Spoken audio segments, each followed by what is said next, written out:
What up, Uncommon? Jacob here with your weekly workout for the requirement for the Commitment Club. Starting out with our warm-up today, we got a little shoulder warm-up, overhead shrugs and plank wall touches. I programmed these last week, and they'll be the same. You're in a plank position and about an arm's length away from the wall, and you will actively reach your arms up. We'll pretend this board's the wall so I don't have to move very far. It's really far over to that wall. But I want to be as far enough away so that my arms reach will get me basically touching the wall and make it kind of level with the rest of my body, not just reaching out low and touching the wall lazily. But the overhead shrug, you can use pretty much anything for this: dumbbell, kettlebell, plate, any household object. But holding these up, this is a really big challenge for me because when I go overhead, I tend to shrug automatically. So I need to actually actively pull my shoulders down, and then I'm going to shrug back up and down. I don't get very much range of motion in mine because I have a pretty poor overhead mobility, but you're just trying to feel that shrug up and down and keeping the elbow locked out the whole time. So 10 reps of those, and then 10 total of the plank wall touches for 2 sets. Then we've got a separate 2 sets involving some Pogo Hops on one leg and then reach throughs, which we've programmed a lot of. The Pogo Hops, literally you just want to think about if you were going to do a double under, what kind of jump you would do for a double under. You would sit your butt back maybe a little bit, but mostly you're just bending your knees and then you're pushing through the floor and just kind of coming right back to this position. Now I'm just going to do that with one leg. Okay, so you're going to do that 10 times each leg, and that'll work on your balance a little bit too. The reach throughs, I can start on my hands and knees. I really like these. If you're trying to do more of a relaxed warm-up, I can go from my hands and knees. I'll reach through this opposite window here and then turn all the way up to the ceiling. Okay, I'll do that 5 times one side, then reach through the other way, and then back up 5 times that way. So you do 2 sets of that. That is the conclusion of your warm-up. Then you got part A. You're actually going to be still down on the floor. We have a 10-minute clock, so you're just going to set the clock yourself, 3, 2, 1, go, for 10 minutes. And then as soon as you start, you'll begin bear crawling around. So for us, a bear crawl, sometimes we've called it a panther.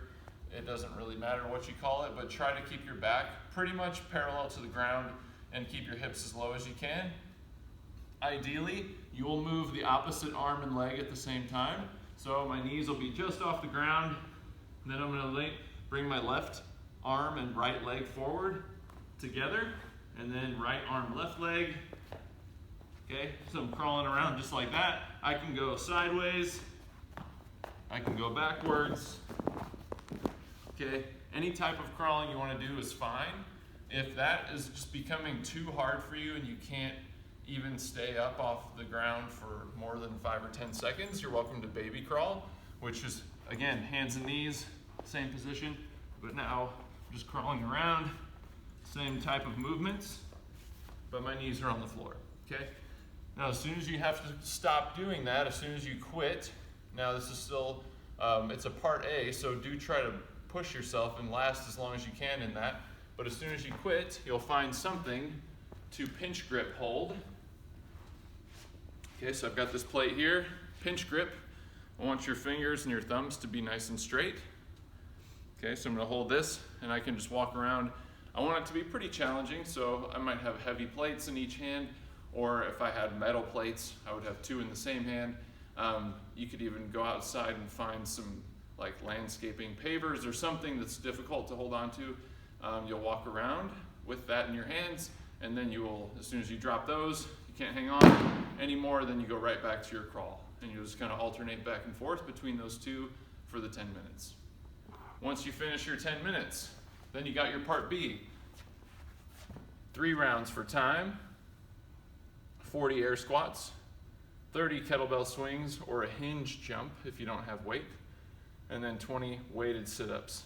Now, the air squats, I always like to say that when we program air squats, this is a really good opportunity to demonstrate how well you have a grasp of the basics.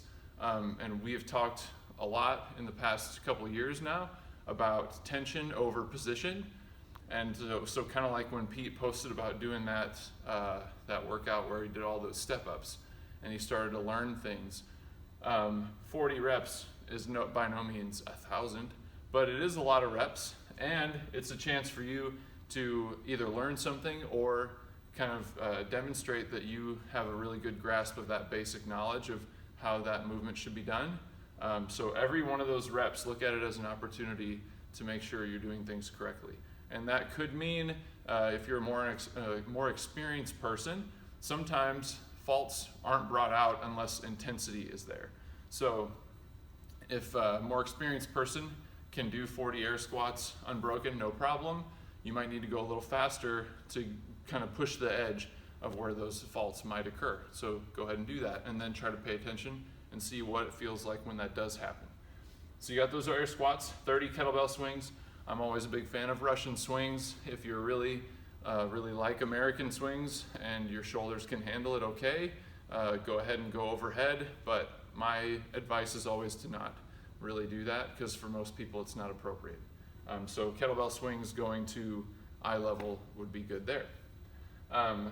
Then we got hinge jumps for the scale. So instead of the kettlebell swing, now if you look at what my motion looks like with the kettlebell swing, I always preach that you're going to hike the kettlebell back between your legs and then jump, even though you're not literally jumping, you're driving out of the hinge as if you were jumping.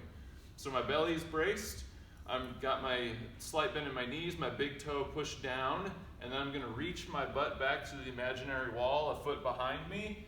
So the kettlebell hikes back, and then I drive out.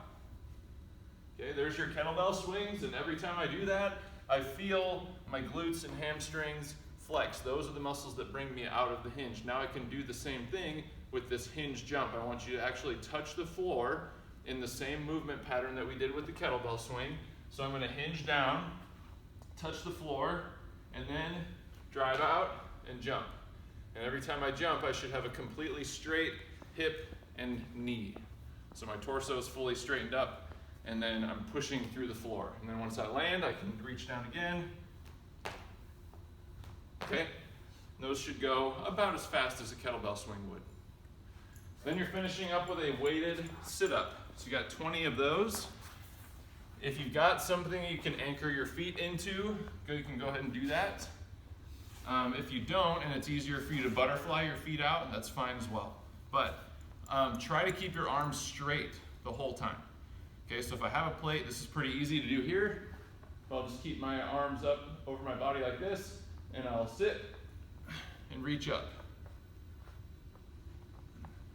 Okay, so my rep, kind of like it would be in a push press, my rep would be done when my torso is basically perpendicular to the floor and my arms are as overhead as they can get.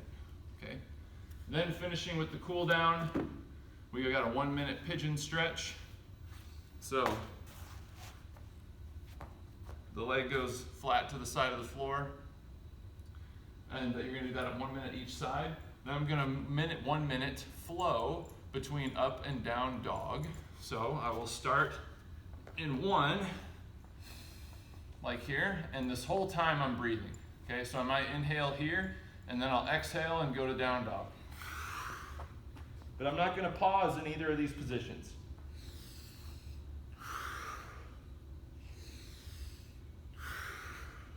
Okay, I'm always more of a fan of movement and kind of keeping the body flowing to feel good after a workout, not so much static stretching. Static stretching has got its place, but I don't like it necessarily when that's the only thing people do. So try to stay moving as well. And then to finish off, you're just gonna lay on your back and nose breathe for 2 minutes. So if you guys have any questions, please hit us up. If not, have fun.